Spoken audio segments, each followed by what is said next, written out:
Assalamualaikum warahmatullahi wabarakatuh.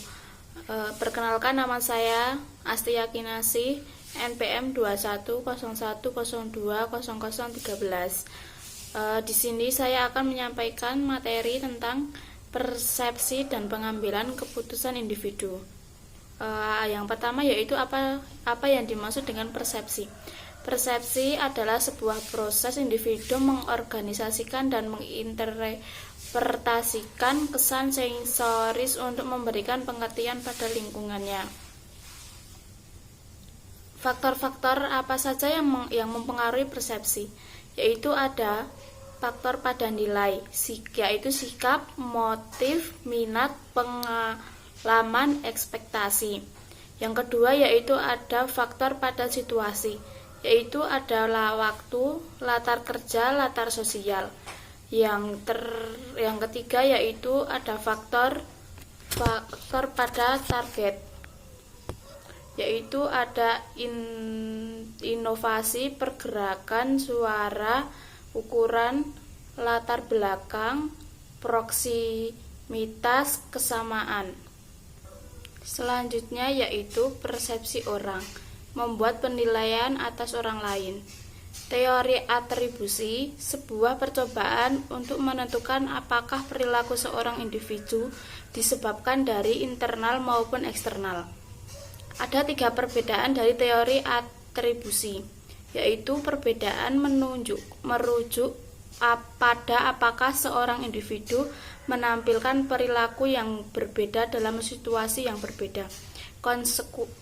Konsensus, ketika setiap orang menghadapi situasi sama dan memberi respon yang sama. Yang ketiga yaitu ada latar sosial. Semakin konsisten perilakunya, semakin sering kita mengatribusikannya pada penyebab internal.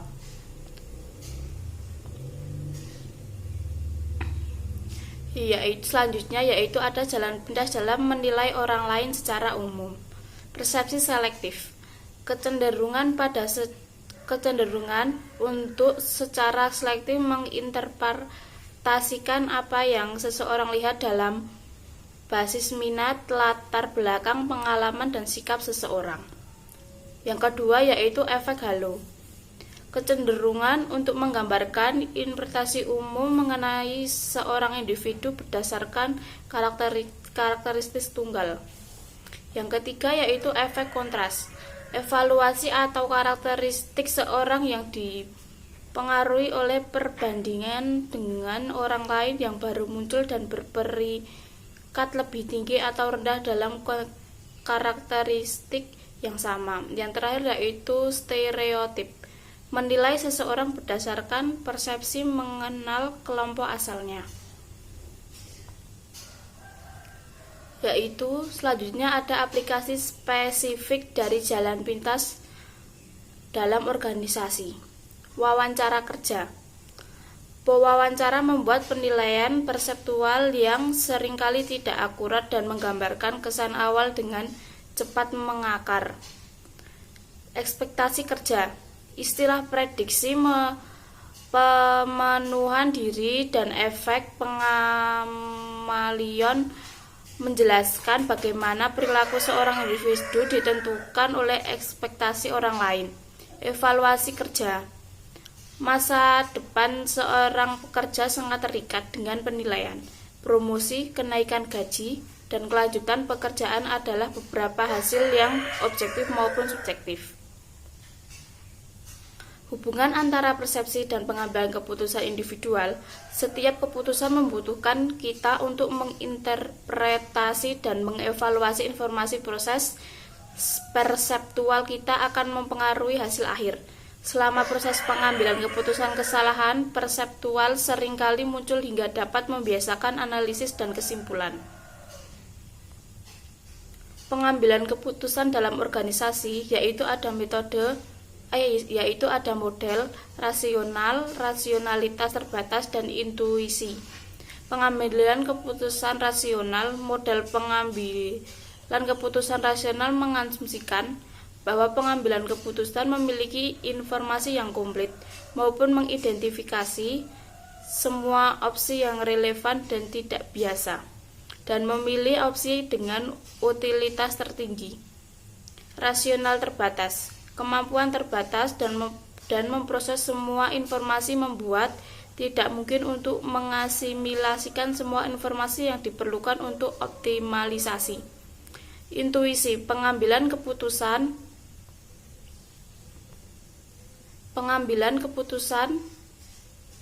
intuisi terjadi di luar pikiran sadar, berpegang pada asosiasi holitis atau kaitan antara potongan-potongan informasi yang tidak cepat, sama, dan segera efektif dibebankan, berarti melibatkan emosi.